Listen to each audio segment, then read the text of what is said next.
भूर्भुवः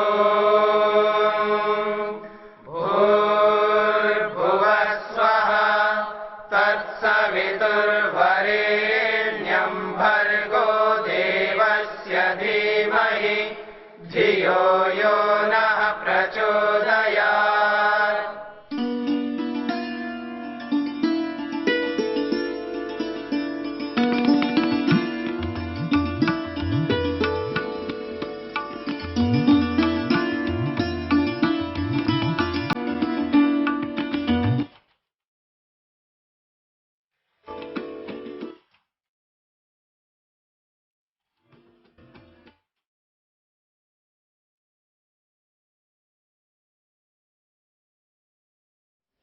ओम।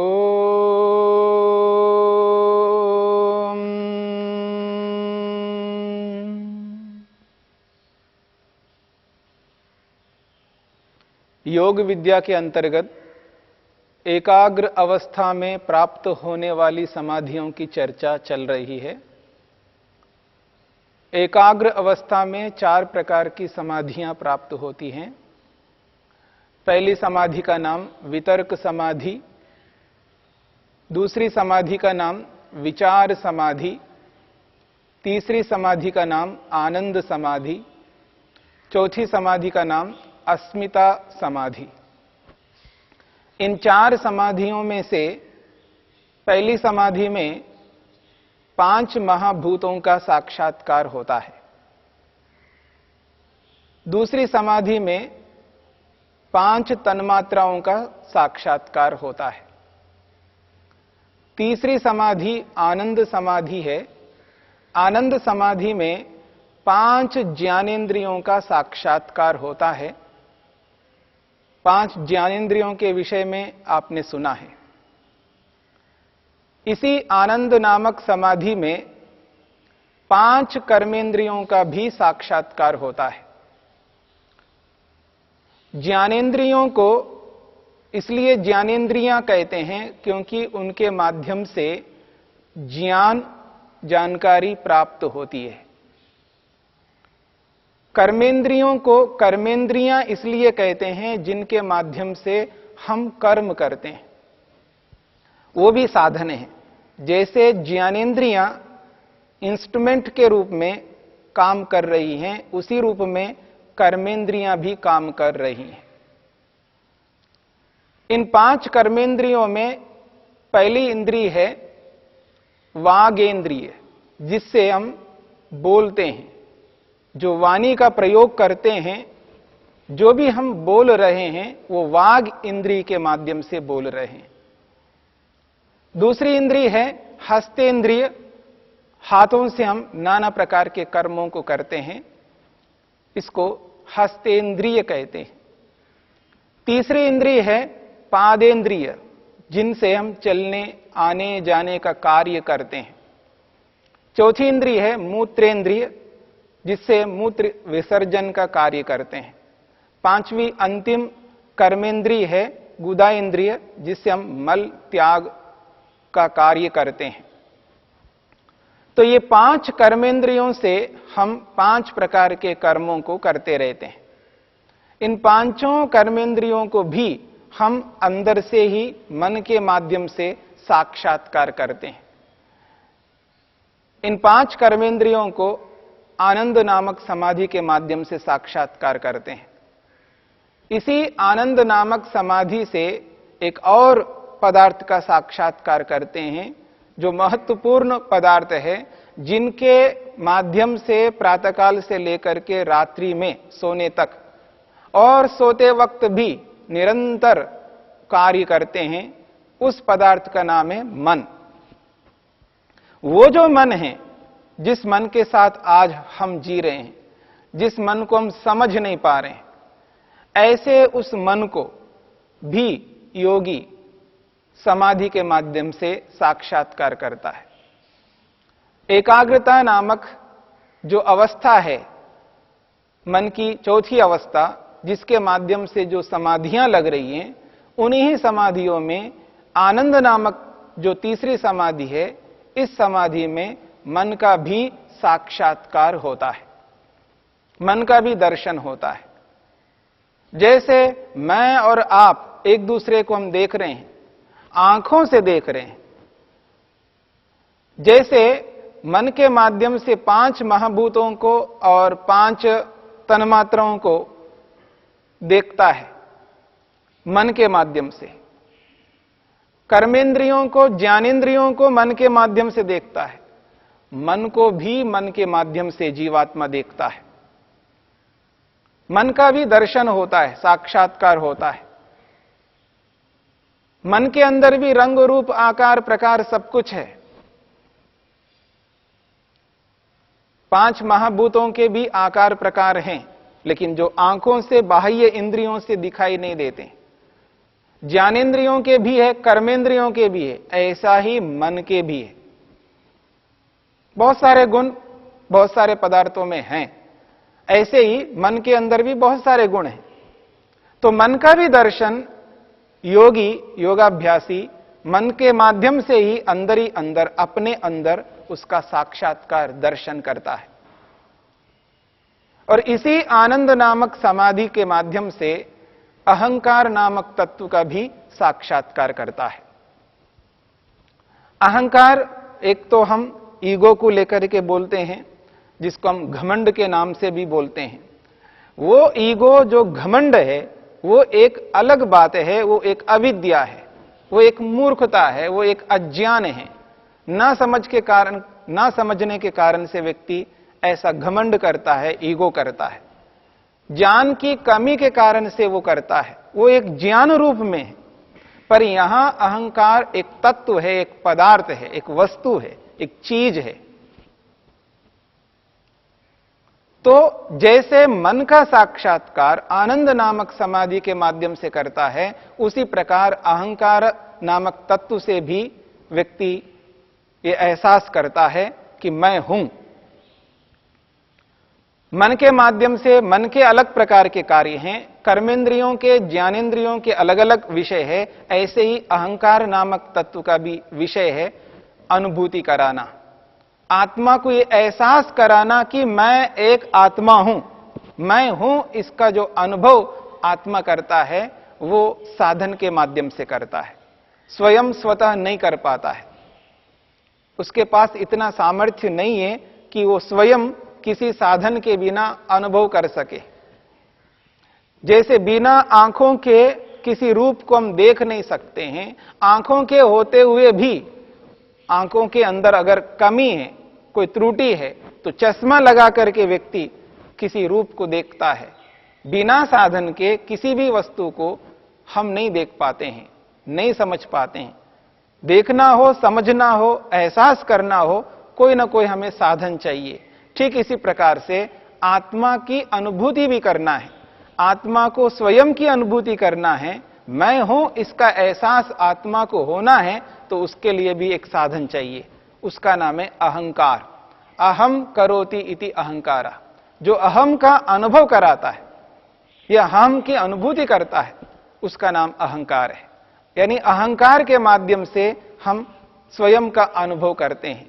उस अहंकार नामक तत्व का साक्षात्कार जीवात्मा समाधि में करता है। एकाग्रता नामक समाधि में प्राप्त होने वाली जो समाधि, तीसरी समाधि है आनंद नामक समाधि, उस समाधि से जीवात्मा स्वयं की अनुभूति अहंकार के माध्यम से करता है। तो उस अहंकार का भी दर्शन प्रत्यक्ष समाधि में होता है, वो भी अंदर होता है। एक और तत्व है जिसका साक्षात्कार इस आनंद नामक समाधि से जीवात्मा करता है, जिसे हम अक्सर बुद्धि शब्द से कहते हैं। बुद्धि शब्द से अलग अलग अर्थ लिया जाता है।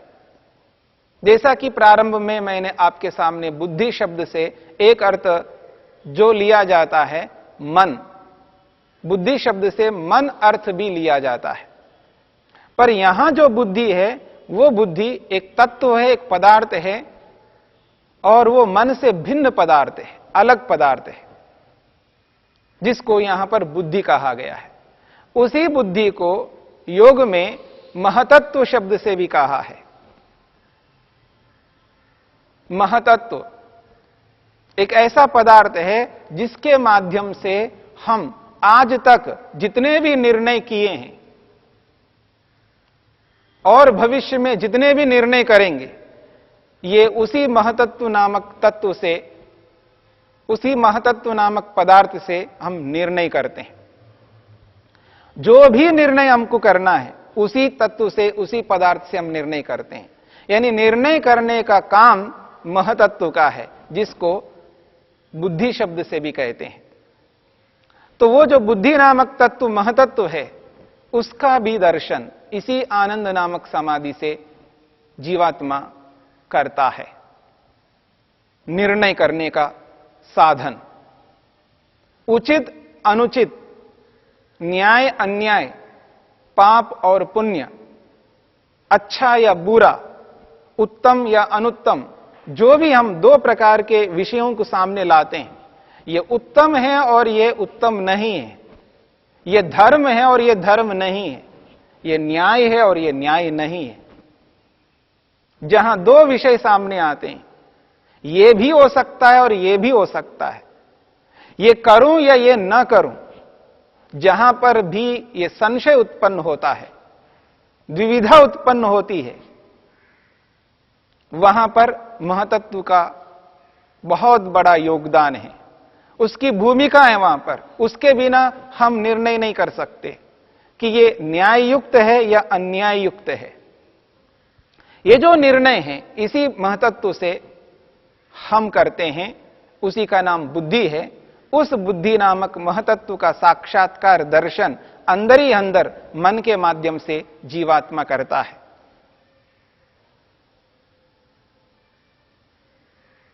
ये सब के सब कार्य पदार्थ हैं, ये सब बने हुए पदार्थ हैं।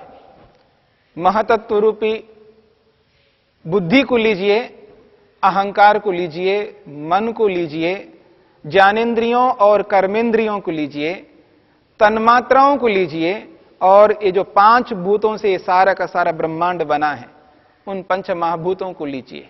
समस्त कार्य जगत, पूरा का पूरा ब्रह्मांड, इस पूरे ब्रह्मांड के ये जो कारण आपके सामने रखे हैं, पांच महाभूत, तन्मात्राएं, ज्ञानेंद्रियां, कर्मेंद्रियां, मन, अहंकार, महतत्व रूपी बुद्धि, इन सबके पीछे एक कारण है, जिस कारण से ये सारे के सारे पदार्थ उत्पन्न हुए, जिसको मूल कारण आप कह सकते हैं, रॉ मेटीरियल जिसको आप कहते हैं, वो अलग है। उनका भी दर्शन समाधि में करता है, और वो इसी आनंद नामक समाधि से करता है। आज तक भौतिक विज्ञान को जानने वाले वैज्ञानिक पता नहीं लगा पाए, वहां तक अभी पहुंच नहीं पाए इस पूरे ब्रह्मांड का मूल कारण क्या है। अभी वहां तक वो पहुंच नहीं पाए। बहुत मेहनत करते हैं, कर भी रहे हैं। हो सकता है एक दिन आएगा कि वो भी पहुंच जाए वहां तक, लेकिन अब तक नहीं पहुंच पाए। और आदि सृष्टि से लेकर अब तक इस बात को बताने वाले ऋषियों ने वेद के माध्यम से ये बात को स्पष्ट करते हैं कि इस पूरे ब्रह्मांड का आदि मूल कारण है, जिसको हमने देखा है समाधि में बैठ करके। महर्षि पतंजलि भी कह रहे हैं, महर्षि वेदव्यास भी कह रहे हैं, समस्त ऋषियों ने इस बात को प्रतिपादित किया एक स्वर में। जितने भी वैदिक वांग्मय के ग्रंथ हैं, शास्त्र हैं, उन सब शास्त्रों में, उन सभी ग्रंथों में एक स्वर से प्रस्तुत किया गया है, इस पूरे ब्रह्मांड का कारण है, जिसको हमने दर्शन किया है समाधि के माध्यम से, और उसका नाम है प्रकृति, जो तीन तत्वों से युक्त है, तीन प्रकार के पदार्थों से युक्त है। सत्व नामक पदार्थ, रज नामक पदार्थ और तम नामक पदार्थ। सत्व, रज और तम, इन तीनों पदार्थों को गुण शब्द से भी कहते हैं। सत्व गुण, रजोगुण और तमोगुण। यहां गुण शब्द पदार्थवाची है, वस्तुवाची है, किसी विशेषता को कहने के लिए यहां गुण शब्द नहीं आया। यद्यपि गुण शब्द किसी धर्म को, किसी विशेषता को, क्वालिटी को लेकर के भी आता है। देखो इसके अंदर कितने गुण हैं, ये जो बोला जाता है इसके अंदर बहुत सारे गुण हैं। वहां गुण शब्द क्वालिटी को लेकर के आया है, उसकी विशेषता को लेकर के आया है, उस व्यक्ति के अंदर जो विशेष धर्म है उन धर्मों को लेकर के यहां गुण शब्द का प्रयोग किया गया है। पर यहां गुण का अर्थ वो विशेषता नहीं है, यहां गुण का अर्थ तत्व है, पदार्थ है।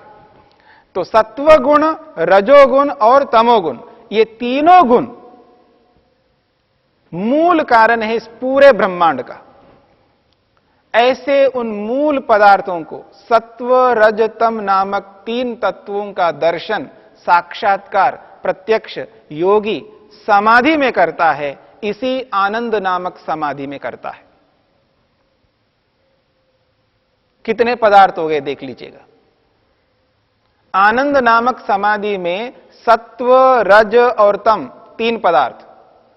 आनंद नामक समाधि में महतत्व का साक्षात्कार, अहंकार का साक्षात्कार, मन का साक्षात्कार, ज्ञानेंद्रियों और कर्मेंद्रियों का साक्षात्कार, पांच तन्मात्राओं का साक्षात्कार और पांच महाभूतों का साक्षात्कार। सत्व रज तम से लेकर के पंच महाभूतों तक जो साक्षात्कार हो रहे हैं, ये तीन समाधियों में हो रहे हैं। वितर्क नामक समाधि, विचार नामक समाधि और आनंद नामक समाधि। वितर्क नामक समाधि में पांच तत्वों का साक्षात्कार, विचार नामक समाधि में पांच तन्मात्राओं का साक्षात्कार, 10 हो गए हैं। और आनंद नामक समाधि में पांच कर्मेंद्रियों का, पांच ज्ञानेंद्रियों का 10, एक मन 11 और एक अहंकार 12, एक महतत्व 13 पदार्थों का साक्षात्कार। और उसके साथ साथ सत्व रज तम 16 पदार्थों का साक्षात्कार। 16 पदार्थों का साक्षात्कार इस आनंद नामक समाधि में है। और बाकी वितर्क और विचार नामक समाधि में 5-5 मिलकर के 10 और 16, 26 पदार्थों का साक्षात्कार इन तीन समाधियों में होता है। इन तीन समाधियों में ये जो 26 पदार्थों का साक्षात्कार होता है, ये बारी बारी से होता है, क्रम से होता है। पहले स्थूल रूप से चलेंगे तो सूक्ष्म तक पहुंचेंगे। वितर्क नामक समाधि से लेकर के आनंद नामक समाधि तक ये जो क्रम है, स्थूल भूत, सूक्ष्म भूत, उसके बाद ज्ञानेंद्रियां, कर्मेंद्रियां, मन, अहंकार, महतत्व रूपी बुद्धि और सबसे अंत में इस पूरे ब्रह्मांड का जो मूल कारण है सत्व रज तम। ये जो 26 पदार्थ हैं, इन 26 पदार्थों का साक्षात्कार इन तीन समाधियों में योगी अपने ही अंदर करता है।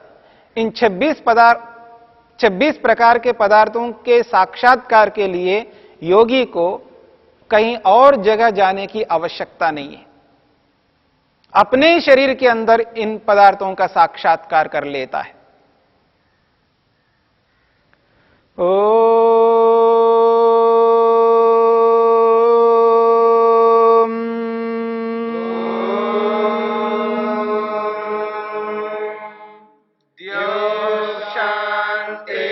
शांतिरंतरिक्षं शांतिर्पृथिवी शांतिरापः शांतिरोषधयः शांतिः वनस्पतयः शांतिर्विश्वे देवा शांतिर्ब्रह्म शांति सर्वं शांति शांतिरेव शांति क्षमा शांतिरेधि